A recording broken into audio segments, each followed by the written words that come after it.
Baik, saudara, sekarang mari kita teruskan apa yang kita pelajari selama beberapa minggu ini.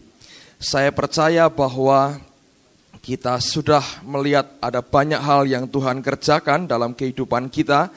Dan saya yakin makin hari akan makin kuat apa yang Dia kerjakan di tengah-tengah kita. Masih berkaitan dengan blessing, dengan berkat Tuhan, apa yang sudah kita bicarakan dalam beberapa minggu ini, saya ingin teruskan. Yang pertama, mari kita buka dalam Amsal pasal yang ke-10. Saudara buka pada Amsal, kitab Amsal pasal yang ke-10. Ada ayat yang luar biasa Tuhan ungkapkan pada ayat yang ke-22. Amsal pasal yang ke-10 ayat yang ke-22. Amsal 10 ayat yang ke-22. Tadi sore sebelum ke gereja saya sempat membaca firman Tuhan. Ada satu terjemahan yang luar biasa sebetulnya dan saya ingin bagikan buat saudara. Tapi pertama-tama izinkan saya bacakan dulu dalam bahasa Indonesianya. Amsal pasal yang ke-10 ayat yang ke-22. Sudah saya bacakan. Berkat Tuhanlah yang menjadikan kaya, susah payah tidak akan menambainya. Saya mau ulang lagi, ini ayat bahasa Indonesia juga bagus sekali, tapi ada terjemahan lain yang akan memberikan masukan baru buat kita. Saya ulang bahasa Indonesianya, berkat Tuhanlah yang menjadikan kaya. Ini sesuatu yang pasti, saudara. Susah payah tidak akan menambainya. Nah, kalau Anda punya Alkitab pada New International Version, NIV, dikatakan begini, the blessing of the Lord brings wealth. Berkat daripada Allah itu membawa akan kelimpahan, akan kekayaan. Dan ditambahkan, dan he adds no trouble to it. Berkat Tuhan itu memberikan kekayaan, memberikan kemakmuran, dan dengan catatan, di dalam berkat itu tidak ditambahi dengan persoalan, dengan kesulitan. Saudara, kalau engkau jujur, engkau berkata, seringkali berkat yang kita terima itu ada tambahannya, yaitu apa? Kesulitan. Ada banyak orang ketika diberkati, malah menimbulkan kesulitan dalam hidupnya. Ada banyak orang ketika mendapatkan kekayaan, mendapatkan uang yang banyak, malah itu menjadikan persoalan dalam hidupnya. Tapi Alkitab berkata, berkat daripada Allah itu yang menjadikan kita kaya, dan dikatakan, and he adds no trouble to it. Ia tidak menambahi dengan persoalan pada berkat yang Dia berikan kepada kita. Amin, saudara. Nah, sekarang kita mau berkat yang mana? Berkat yang ditambah dengan kesulitan atau berkat yang tanpa kesulitan? Tentu semua berkata, saya mau berkat yang tanpa kesulitan. Untuk apa saya terima berkat, tapi ada kesulitan di dalamnya. Orang dunia cari kekayaan. Mereka mencoba cari dengan berbagai macam hal. Kekayaan yang mereka dapat dengan lewat kuasa gelap itu ditambahi setan dengan kutuk dan kesulitan. Tapi kalau itu berkat Allah, Dia memberikan kepada kita dan Dia tidak menambahinya dengan kesulitan. Berkat murni dari Allah. Nah, bagaimana kita diberkati? Saya katakan dalam beberapa minggu yang lalu, setiap kita memiliki panggilan khusus dalam hidup kita di hadapan Tuhan. Di tempat di mana Allah memanggil kita, maka di atas kita Allah memberikan pengurapannya. Kalau kita melanggar dari pengurapan Allah, engkau keluar dari berkat Tuhan. Bahkan sebaliknya, engkau justru jadi orang yang tidak diberkati. Nah, Alkitab mengatakan juga ada orang-orang yang punya karunia membagi-bagi. Orang ini akan diberkati Allah luar biasa sehingga dia bisa membagikan, menyalurkan kekayaan yang Allah salurkan lewat hidupnya untuk orang lain dan untuk pekerjaan Tuhan. Nah, di antaranya adalah ada orang-orang yang akan Tuhan ikat dengan yang namanya perjanjian garam. Dan itu sudah saya sampaikan dengan tuntas hari Minggu yang lalu. Sekarang saya mau mengajak Anda lebih jauh melihat. Coba buka dulu 1 Yohanes pasal yang kedua, supaya ini jelas. 1 Yohanes pasal yang kedua, saya mau ulang lagi akan ayat-ayat ini, supaya ini jelas buat kita. 1 Yohanes pasal 2, ayat yang ke-20. Bagaimana urapan Allah itu bisa memberkati kita? Bagaimana kalau engkau dipanggil sebagai orang-orang yang punya karunia membagi-bagi, dan bagaimana urapan yang dia berikan itu bisa membuat engkau berhasil dalam hidupmu. 1 Yohanes pasal yang kedua, ayat yang ke-20.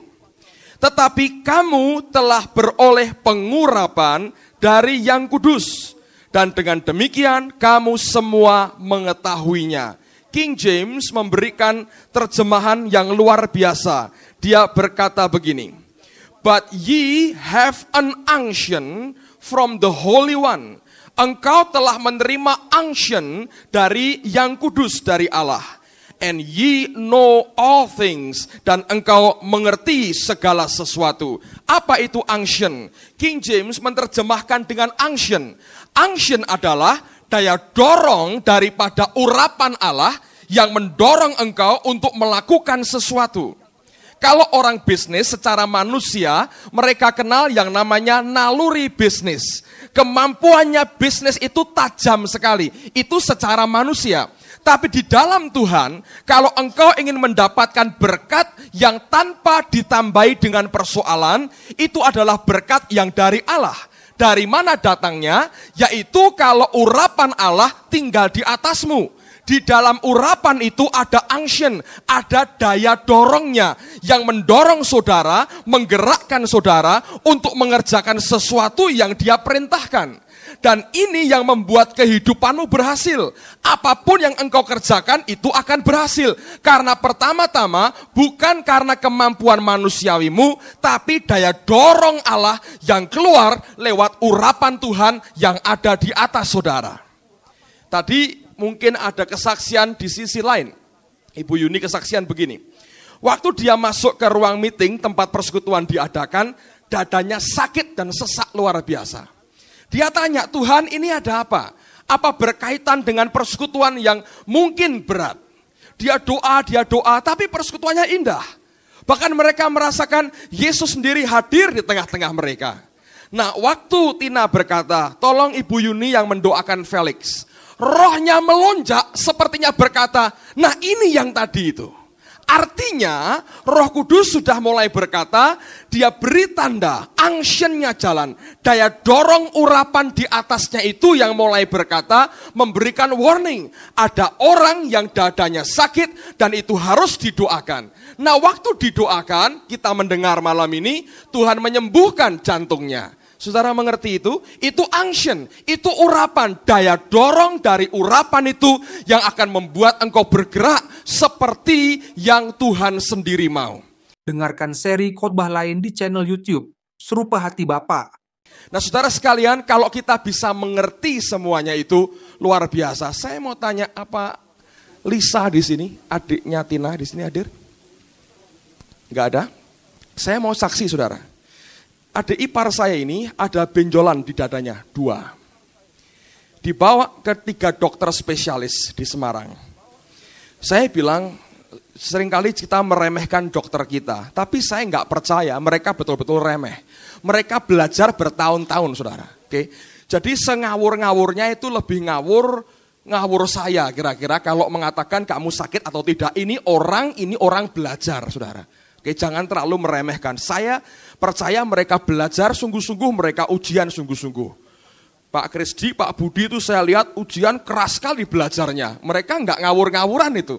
Nggak cek-cek benjolan-benjolan, kanker. Bukan, ternyata tulang. Bukan, menurut saya mereka belajar, sungguh-sungguh mereka belajar. Sampai di foto itu kelihatan benjolannya. Kalau dipegang terasa benjolannya. 2 minggu yang lalu akan dibawa ke Singapura. Nah, pada waktu hari Sabtu, Ibu Indri pelayanan di sini, dia didoakan.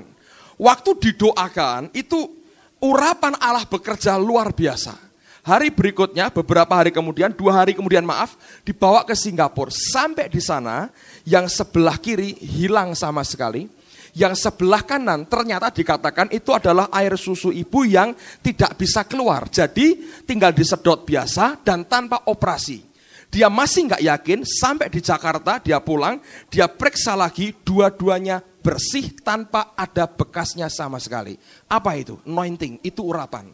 Itu urapan yang sama, power yang sama, yang menyembuhkan Felix, power yang sama, yang menyembuhkan adik ipar saya. Power yang sama, yang memberikan akan mata daripada anaknya Andi dan Lingling itu sembuh mata sebelah kirinya.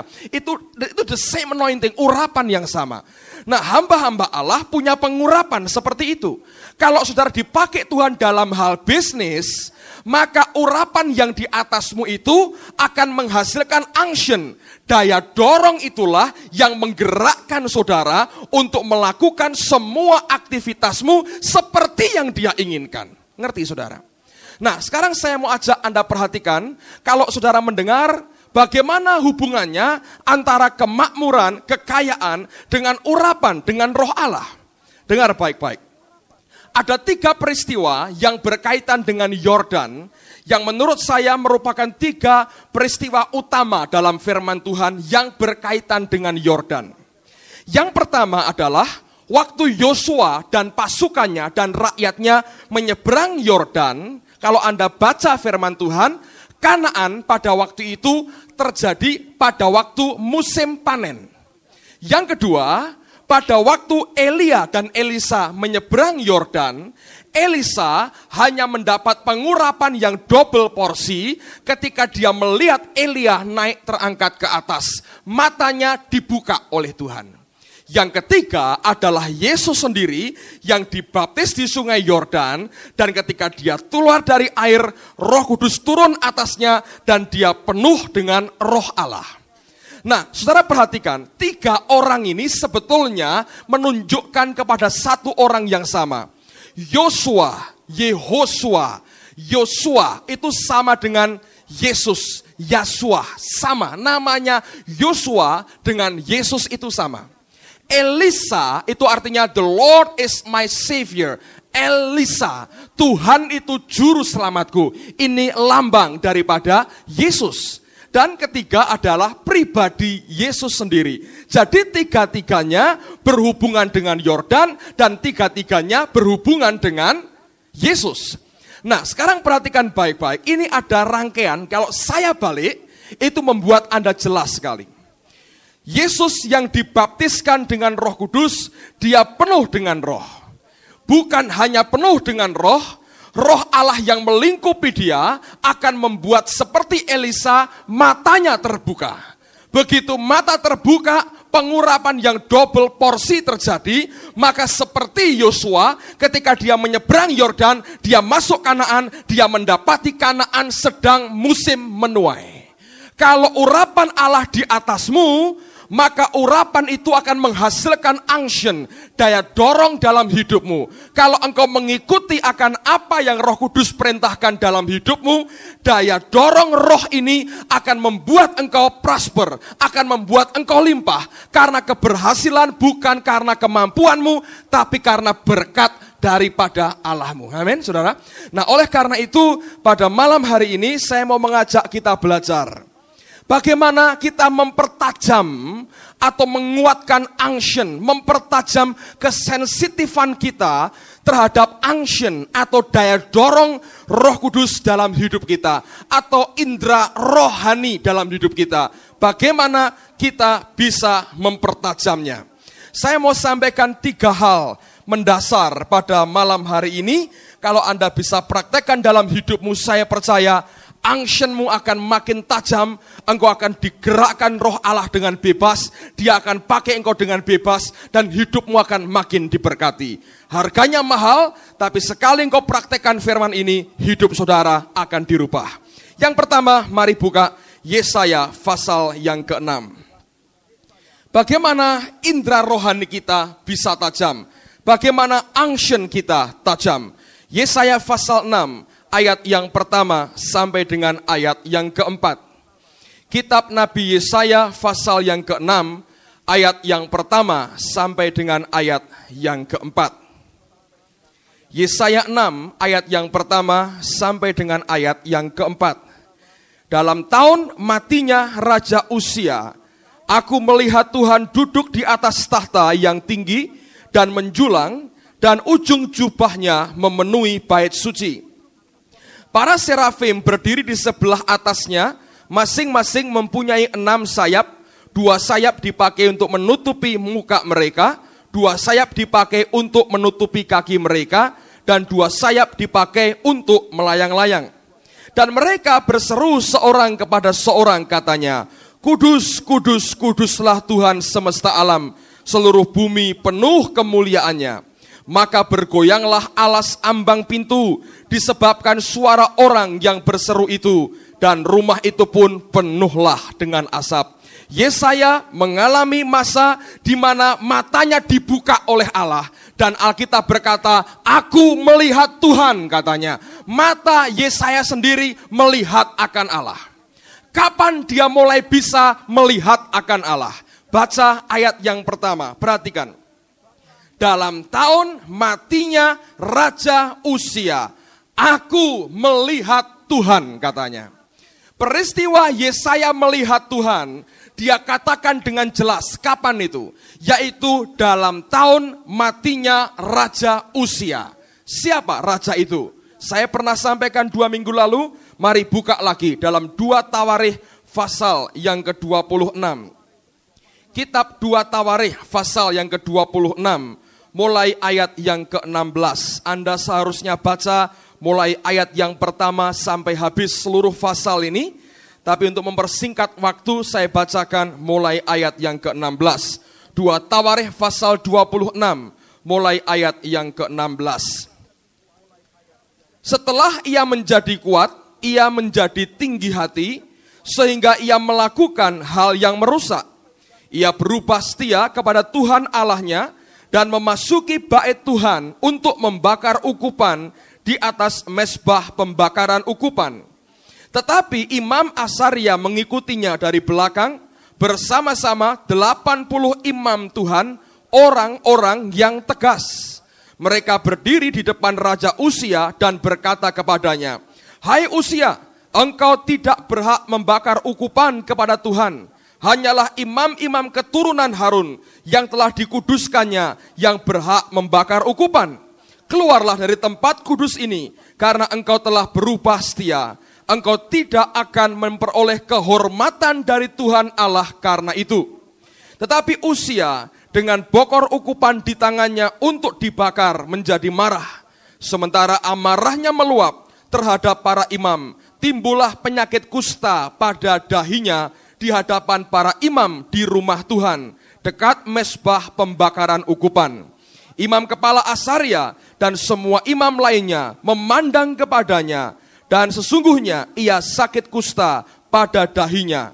Cepat-cepat mereka mengusirnya dari sana, dan ia sendiri tergesa-gesa keluar, karena Tuhan telah menimpakan tulah kepadanya. Raja Uzia sakit kusta sampai kepada hari matinya, dan sebagai orang yang sakit kusta, ia tinggal dalam sebuah rumah pengasingan, karena ia dikucilkan dari rumah Tuhan. Dengar baik-baik saudara. Ini raja jenius. Dia mulai memerintah pada waktu dia berumur 16 tahun. Orangnya jenius, brilian, luar biasa. Dan Allah mengokohkan kerajaannya dengan cara yang luar biasa. Dengan cara yang sangat aneh. Ditolong dengan kekuatan yang luar biasa, yaitu kuasa Allah. Ketika dia menjadi raja, urapan seorang raja ada di atasnya. Tapi satu kali Alkitab berkata, dia tinggi hati setelah dia kuat, dan dia melanggar garis batas tugasnya. Pekerjaan imam di mana dia tidak memiliki urapan atas pekerjaan itu, dikerjakannya dengan cara dia membakar akan korban bakaran atau korban ukupan, maaf. Ketika ditegur dia begitu marah, dan akhirnya dia kena kusta sampai pada hari matinya. Nah, Yesaya mengatakan, pada tahun matinya Raja Uzia, aku melihat Tuhan, katanya. Simbol apa Uzia ini? Uzia adalah simbol dari orang yang tidak mau tetap tinggal pada panggilannya, yang mencoba mengerjakan panggilan di luar panggilannya, mencoba mengerjakan tugas yang di luar panggilannya, mencoba mengerjakan sesuatu yang di luar pengurapannya. Nah, banyak orang Kristen yang punya sikap seperti ini. Kalau engkau ingin dipertajam unctionmu, kalau engkau ingin dipertajam kepekaanmu terhadap daya dorong urapan dan roh Allah dalam hidupmu, sikap usia ini harus dimatikan dalam hidup kita. Engkau harus berani berkata, disinilah Allah menempatkan aku, di tempat itu bukan bagianku, aku tidak akan mencoba melangkah untuk mencampuri bagian itu. Saya berkata tidak mudah sebetulnya saudara, tidak mudah. Tapi mari kita belajar menghargai panggilan Allah dalam hidup kita. Kalau engkau dipanggil bukan sebagai seorang pengusaha, jangan coba-coba jadi pengusaha. Di sana bukan tempatnya di mana Allah memanggil saudara. Kalau engkau harus jadi pegawai, jadilah pegawai yang terbaik. Dan jangan engkau bergerak lebih jauh di luar panggilanmu. Kecuali Allah menggerakkan engkau dengan panggilan yang lain. Tapi intinya saya mau katakan, Yesaya melihat Tuhan pada tahun matinya Raja Uzia. Pada waktu Uzia mati dalam hidup kita, pada waktu semua pelanggaran panggilan itu mati dalam hidup kita, pada waktu itulah engkau akan tajam dengan apa yang Allah kerjakan. Saya ngomong terus terang kepada saudara, saya melihat hal yang sangat menyedihkan di banyak gereja Tuhan. Saya ngomong terbuka karena ini keluarga sendiri, saya harap tidak ada orang tersinggung lagi. Saudara sekalian, seringkali di banyak gereja, kalau ada orang Kristen atau ada orang kaya bertobat, itu jadi bahan cerita. Lebih tepatnya orang yang diperkirakan kaya gitu. Karena orang Semarang bilang, kita ini seringkali cuman sawang sinawang, saudara, ngerti? Seringkali orang kaya kalau dihitung utang dan kekayaannya impas, nggak punya apa-apa. Tapi karena dilihat diperkirakan kaya, lalu jadi masalah, jadi berita di mana-mana. Nah, gereja seringkali tidak melihat secara mata rohani. Yang dilihat adalah secara materi. Kalau ada orang yang terpandang, orang yang punya uang bertobat, cepat-cepat dia akan digait dengan cara diberi jabatan-jabatan dalam gereja. Saya berkata, kadang-kadang orang berpikir secara manusia tidak ada salahnya. Buat saya itu kesalahan besar, saudara. Kasihan dua-duanya, baik yang bersangkutan maupun gerejanya. Kalau orang itu belum dewasa, tidak ngerti firman apa-apa. Memang kalau dia bisa kaya, artinya dia punya kemampuan memanage bisnisnya dengan baik, atau dia mengatur usahanya dengan baik. Nah, biasanya orang-orang ini punya jiwa leadership yang kuat, kepemimpinannya kuat. Ketika ditarik dari perusahaannya ditempatkan di gereja, sepertinya baik. Mungkin sumbangannya akan banyak mengalir dan gerejanya akan sepertinya limpah.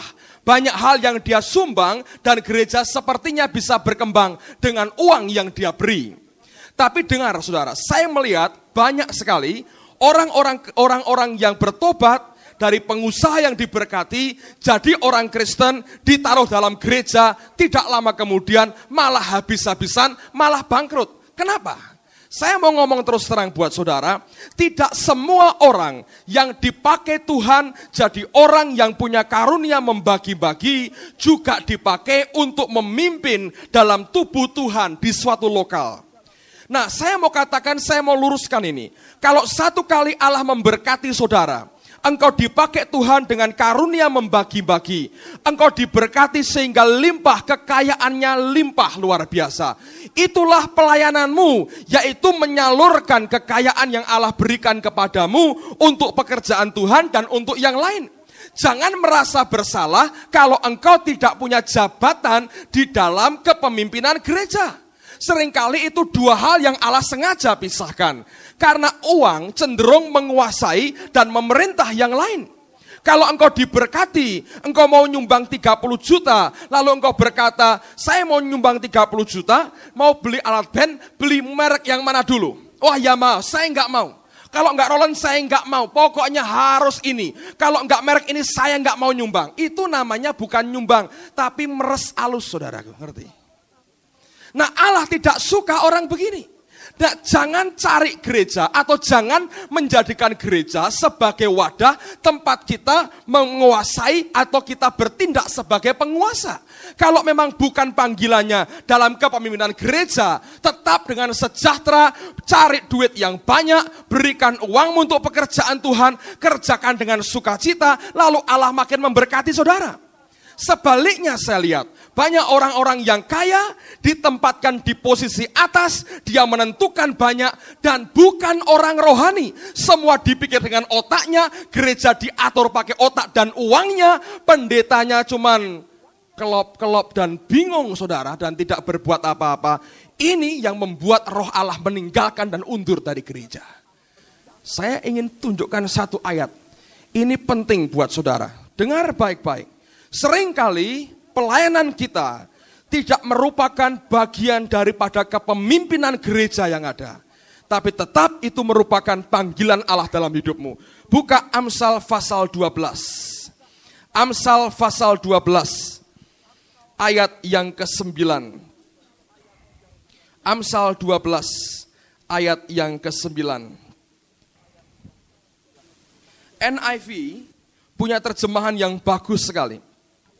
Amsal 12 ayat yang ke-9. Lebih baik menjadi orang kecil tetapi bekerja untuk diri sendiri daripada berlagak orang besar tapi kekurangan makan. Saya merasa ini terjemahan diperhalus saudara ya. Dengar baik-baik, saya bacakan NIV ini, dia punya versi yang bagus sekali. Dia berkata begini. Better to be a nobody and yet have a servant. Lebih baik menjadi nobody. Orang yang tidak dikenal, nggak ada orang menghargai, nobody. Nggak ada orang respect kita, nggak ada orang sanjung kita, nobody. But yet have a servant. Tapi engkau punya pegawai-pegawai. Artinya engkau diberkati, engkau makmur karena bisa bayar pegawai saudara. Terus kalimat berikutnya, then pretend to be somebody daripada kepengen jadi somebody, seseorang yang dihormati, yang disanjung tinggi, yang terkenal di mana-mana, and have no food, gak bisa makan, saudara. Mau yang mana? Mau terkenal tapi kelaparan, atau mau tidak dikenal and yet have a servant? Dan tetap engkau punya banyak pegawai yang engkau diberkati. Nah ini, kalau saudara punya uang, kaitannya selalu dengan power, dengan kekuasaan. Kalau saudara bisa memisahkan dirimu antara uang yang engkau punya dengan ambisi manusiawi untuk punya jabatan tertentu atau power tertentu, itulah saatnya Allah memberkati saudara. Pada zaman matinya Raja Uzia, aku melihat Tuhan. Kalau Uzia dalam hidup kita tabiatnya dimatikan, maka engkau akan melihat Allah, unction akan makin kuat, bekerja dengan keras dalam hidupmu. Dan itulah waktunya engkau diberkati oleh Tuhan. Karena biasanya kekayaan yang ada pada kita cenderung untuk membuat kita mulai mengatur yang lain, cenderung untuk membawa ambisi kita naik ke tempat di mana posisi tinggi yang kita inginkan. Dengan uang kita bisa gaji banyak orang. Dengan uang yang sama, engkau pikir engkau bisa atur seluruh pekerjaan Allah. Saya berkata keliru. Kalau engkau tidak dipanggil untuk mengatur gereja dengan pekerjaan yang Allah tentukan dalam hidupmu, don't touch it. Jangan jamah itu saudara. Lebih baik jadi nobody and yet have a servant. Daripada pretend to be somebody but have no food. Nggak bisa makan saudara. Sekali engkau langgar itu, akibatnya akan fatal dalam hidupmu. Amin, saudara. Saya ngomong begini karena saya yakin ini banyak jutawan-jutawan miliarder-miliarder in the future. Saudara. Di masa depan banyak orang-orang kaya. Saya beri Anda dasar dulu. Ketika uang mulai mengalir, jangan pikir soal power dalam gereja. Seringkali itu membuat engkau melanggar batas yang Allah tentukan. Yang paling hebat adalah Kalau orang itu diberkati Allah, dia punya kekayaan. Dengan ikhlas dia berkata, aku persembahkan kepada Allah. Dan aku serahkan kepada orang yang Allah percayai kelola ini. Dan aku tidak urusan lagi. Orang seperti ini yang siap diberkati. Oh, enggak bisa Pak. Ini kan uang Tuhan, ini harus begini, harus begini. Yang buat toh gereja dewi, saudaraku. Cari Alkitab sendiri, buat toh ayat sendiri kalau begitu. Ini yang rusak di mana-mana, ini yang rusak. Saya mau tegaskan, kau mau diberkati, usia, tabiat usia dalam hidupmu, matikan. Itu yang pertama. Yang kedua, mari buka Markus pasal yang ke-7. Coba lihat mulai ayat yang ke-31. Ada kisah menarik di sini, saya ingin bacakan buat saudara. Kemudian Yesus meninggalkan pula daerah Tirus dan dengan melalui Sidon pergi ke Danau Galilea di tengah-tengah daerah Dekapolis. Di situ orang membawa kepadanya seorang yang tuli dan yang gagap dan memohon kepadanya supaya ia meletakkan tangannya atas orang itu. Dan sesudah Yesus memisahkan dia dari orang banyak sehingga mereka sendirian, ia memasukkan jarinya ke telinga orang itu. Lalu ia meludah dan meraba lidah orang itu. Kemudian sambil menengadah ke langit, Yesus menarik nafas dan berkata kepadanya, Efatah, artinya terbukalah. Maka terbukalah telinga orang itu dan seketika itu terlepas pula lah pengikat lidahnya. Lalu ia berkata-kata dengan baik. Yesus berpesan kepada orang-orang yang ada di situ supaya jangan menceritakannya kepada siapapun juga. Tetapi makin dilarangnya mereka, makin luas mereka memberitakannya. Mereka takjub dan tercengang dan berkata, ia menjadikan segala-galanya baik, yang tuli dijadikannya mendengar, yang bisu dijadikannya berkata-kata. Ini aneh sekali. Ada orang tuli dan gagap. Waktu dibawa ke Yesus, apa yang dia buat, saudara? Alkitab berkata, Yesus memisahkan dia dari orang banyak.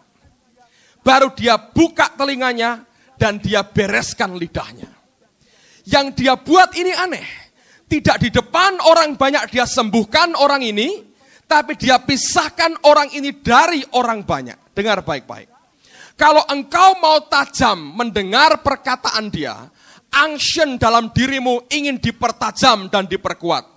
Hanya ada satu cara, yaitu ketika engkau mulai memberikan hidupmu sendiri dengan Allah.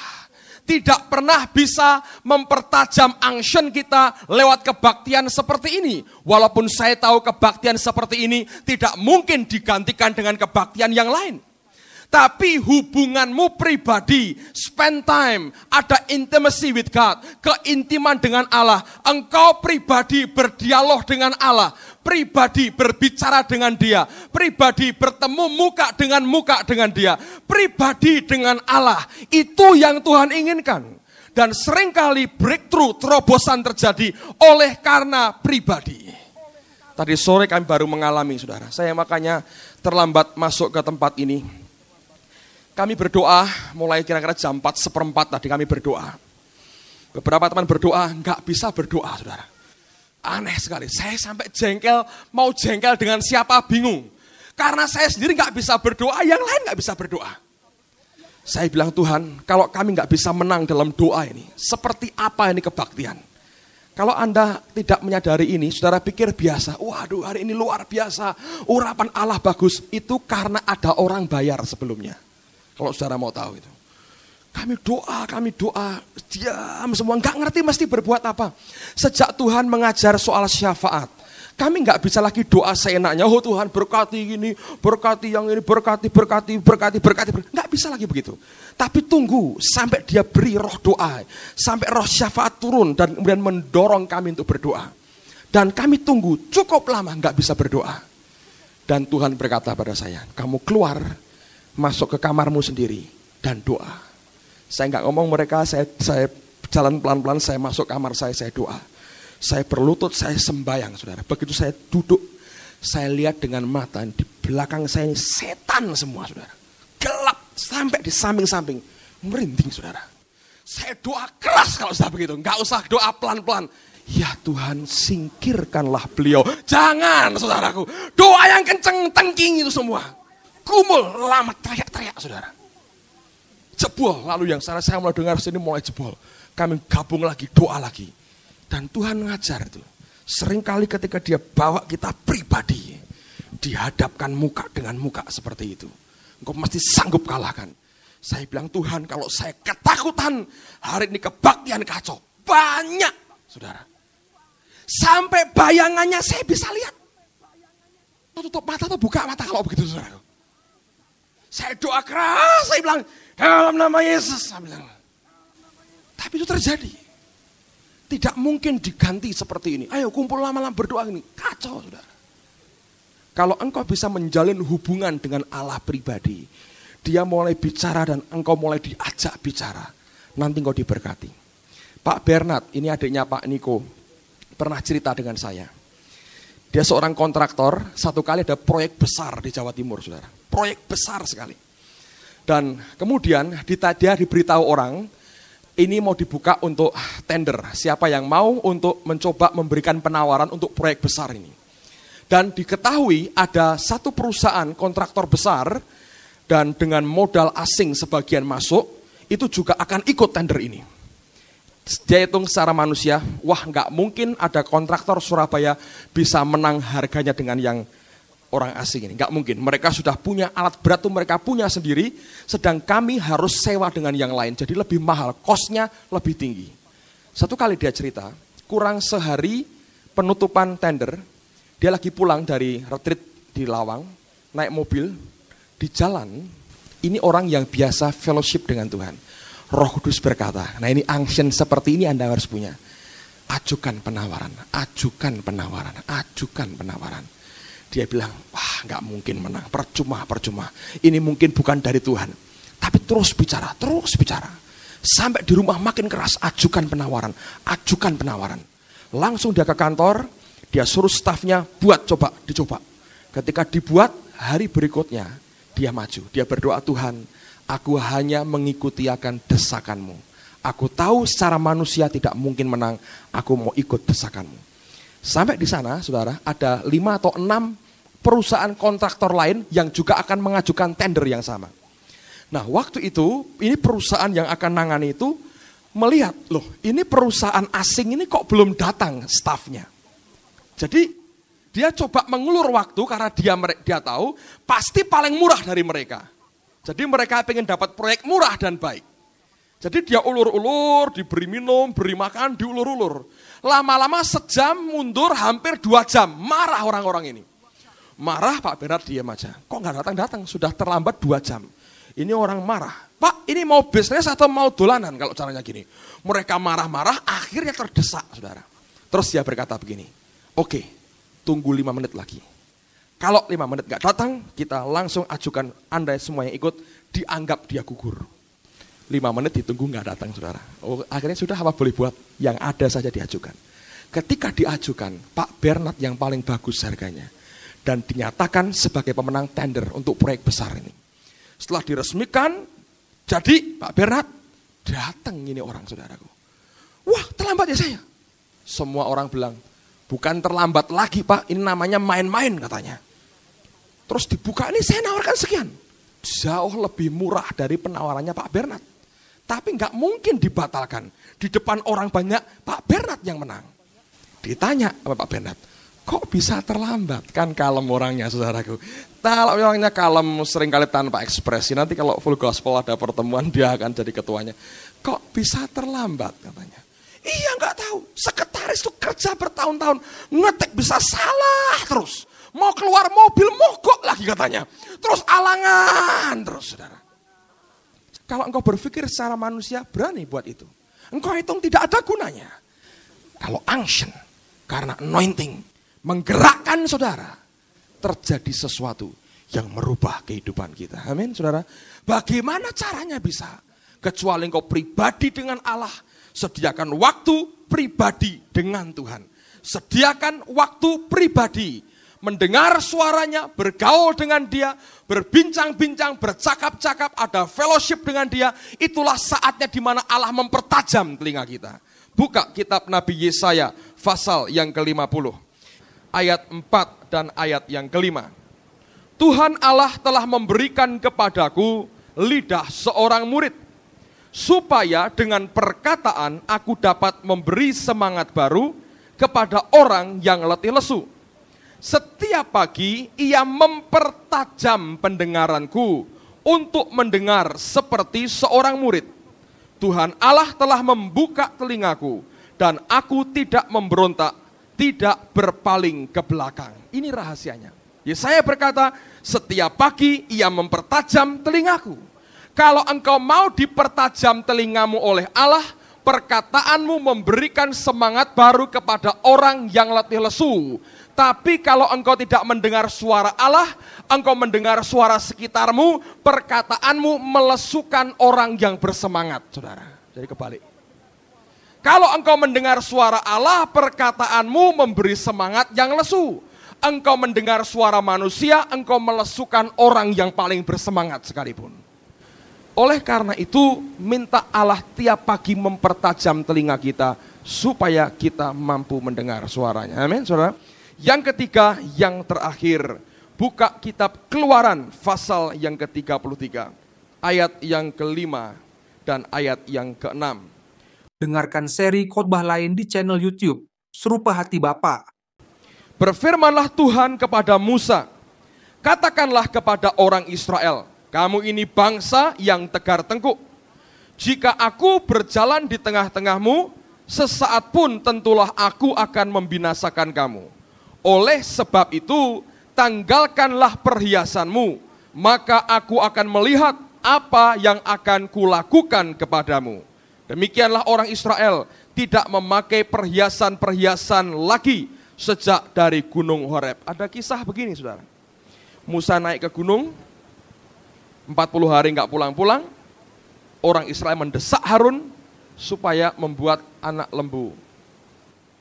Pendeta Sam Hin, adiknya Benny Hinn, yang nanti bulan Juli datang, dia pernah bicara dengan saya begini.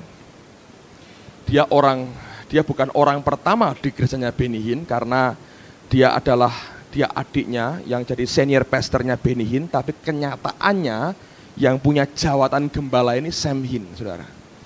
Tapi dia berkata begini, saya bukan orang nomor 1 di sini.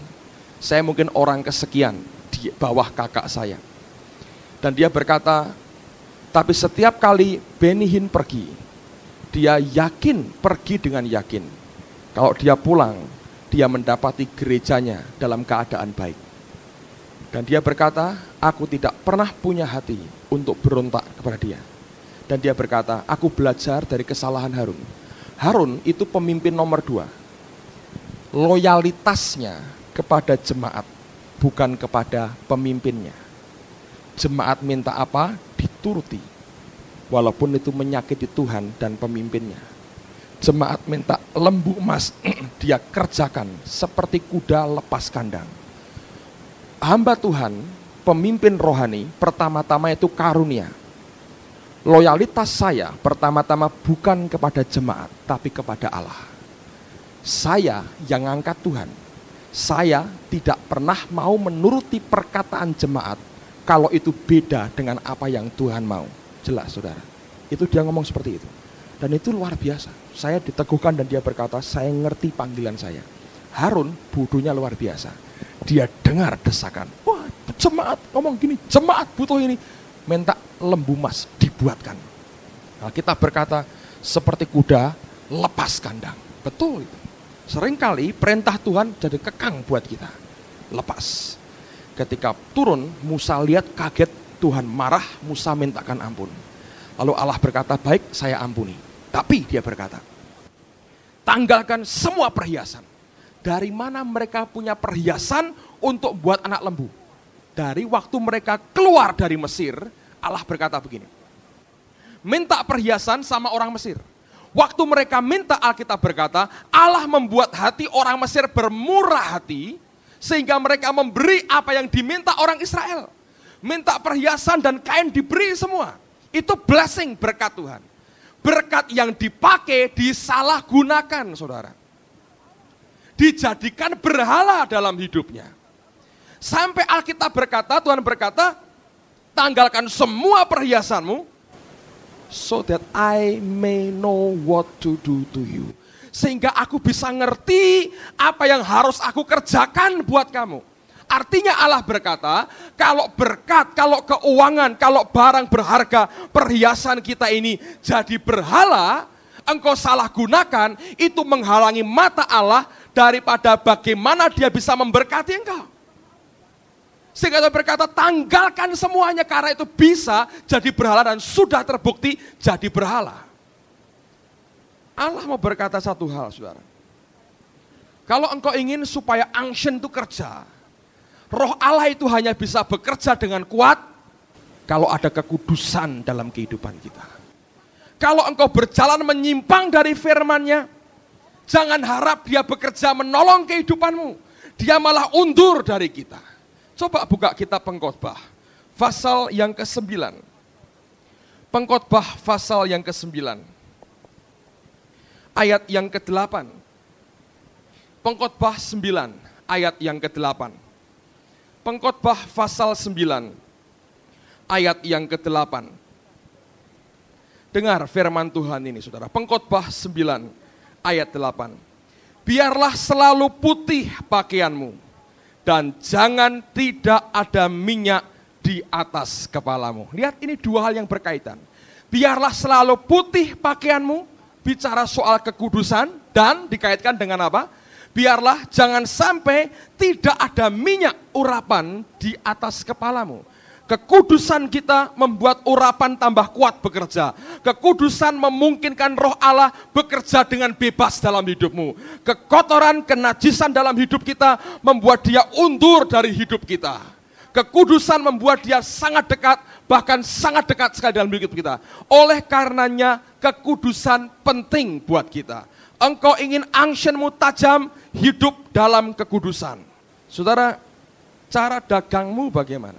Apakah engkau sudah benar di depan Tuhan?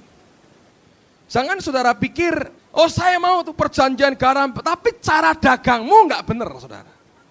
Cara saudara mendapatkan uang tidak benar, tidak legal.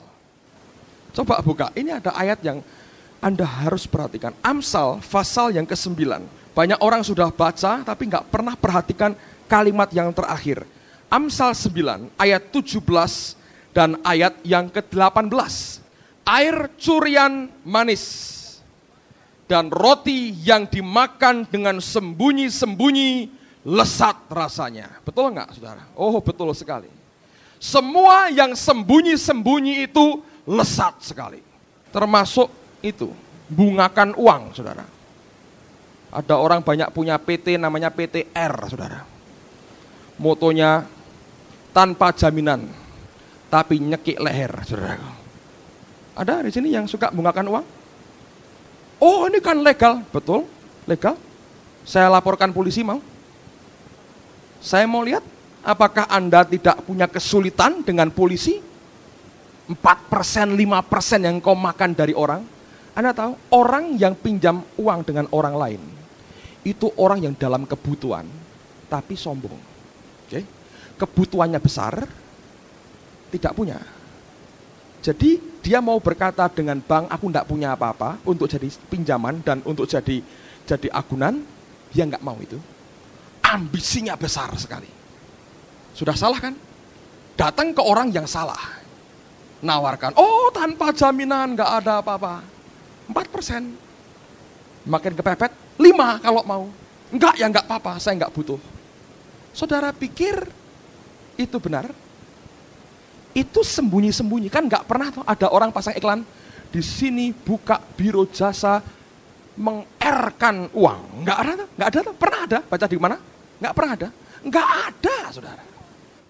Artinya semua dikerjakan dengan sembunyi, enggak legal.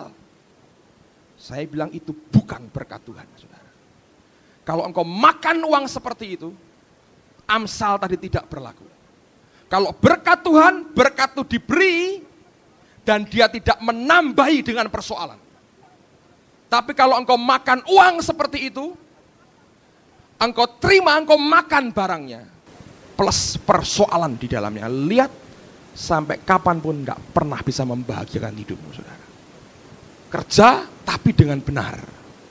Bukan jadi vampire, Dracula. Ngisap betul, luar biasa. Ada orang pernah ngitung katanya saudara. Kalau saudara minjamkan uang ke orang 100 juta, bunga sekitar 3 atau 4%. Dalam 7 tahun, bunga berbunga saudara, itu bisa menjadi 1, sekian miliar saudara. Itu yang 900 juta sekian itu uangnya siapa saudara? Kerja seperti apa sekarang? Bisa dapat seperti itu saudara. Ya tadi, PTR tadi saudara, ngerti? Nyekik orang, dan itu bukan dari Allah. Sekali engkau makan itu, engkau lihat dalam hidupmu, akan ada lubang-lubang di mana engkau mesti keluarkan uang begitu banyak. Dan apa yang engkau dapat, lenyap dalam sekejap. Bukan berkat Tuhan. Orang-orang seperti itu tidak pernah bisa diikat Allah dengan perjanjian garam. Allah tidak bisa percaya. Dan itu maut tuh saudara. Kenapa enggak? Kalau enggak. Dengar, baca ayat 18. Baca 18. Saya ulang lagi 17 dan lihat ayat 18.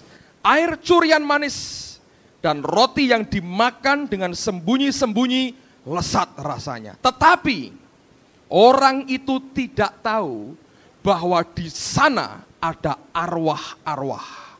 Dan bahwa orang-orang yang diundangnya ada di dalam dunia orang mati. Engkau makan roti sembunyi-sembunyi, engkau ngundang arwah dari Sheol, bahasa Ibrania.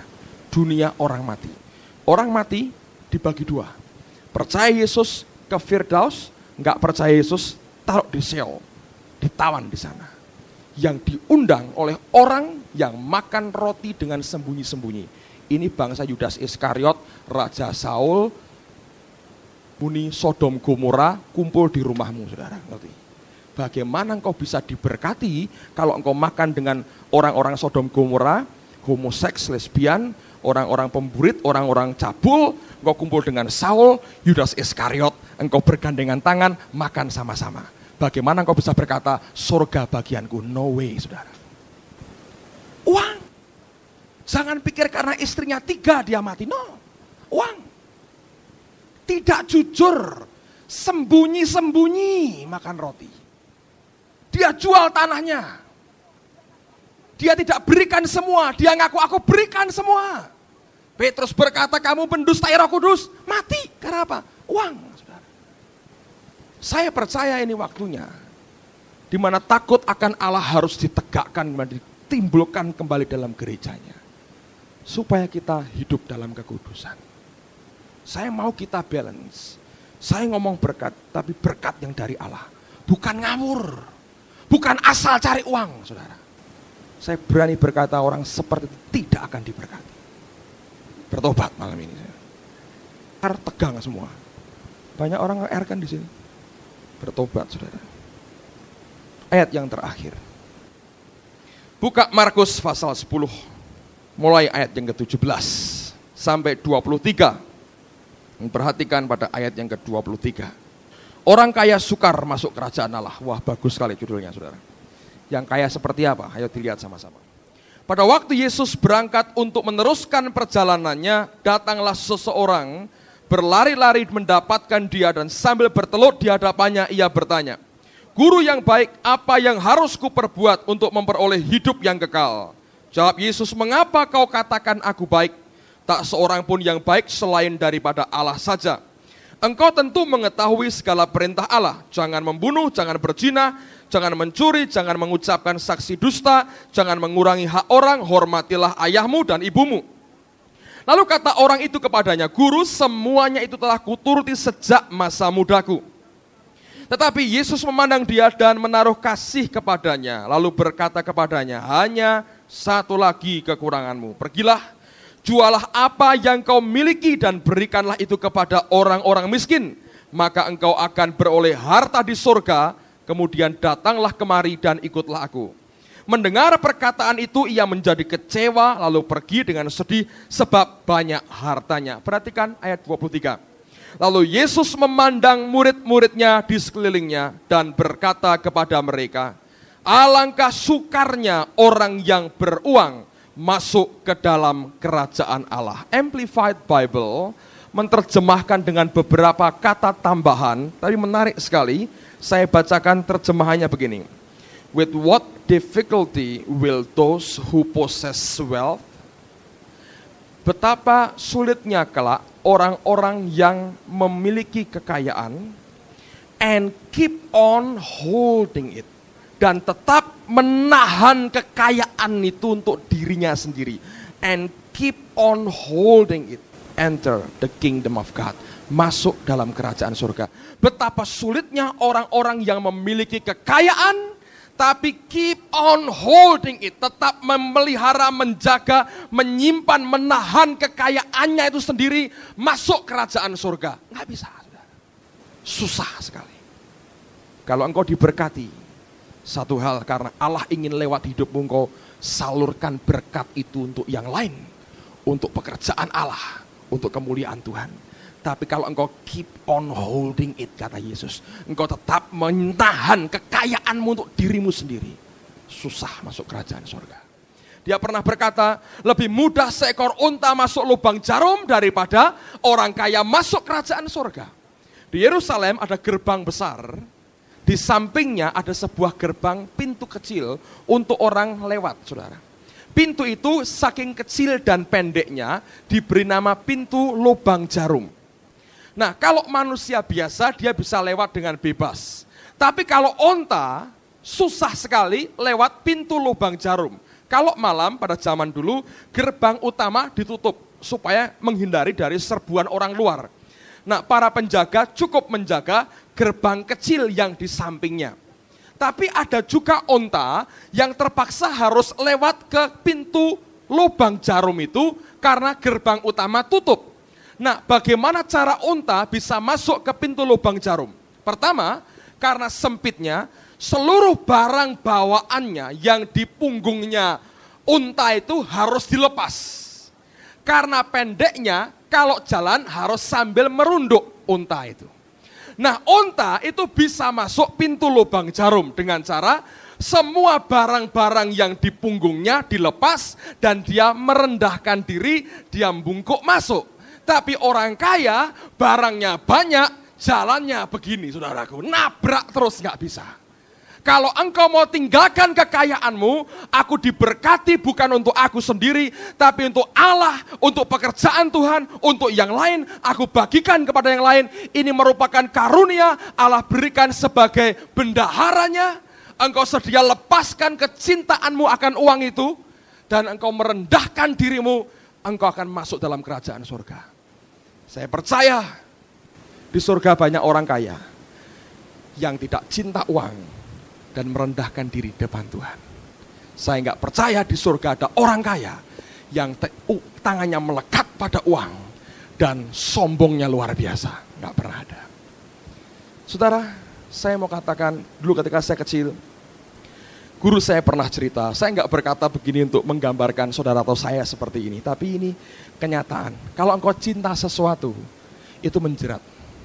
Saudara tahu bagaimana orang menjebak kera?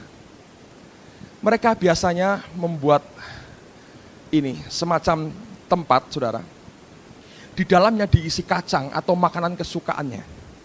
Lubangnya kecil sekali, hanya bisa dimasukkan tangan kalau dia pipihkan tangannya begini. Di dalamnya ada makanan. Aromanya begitu rupa sampai kera tahu di dalam lubang tempat kotak ini ada makanan.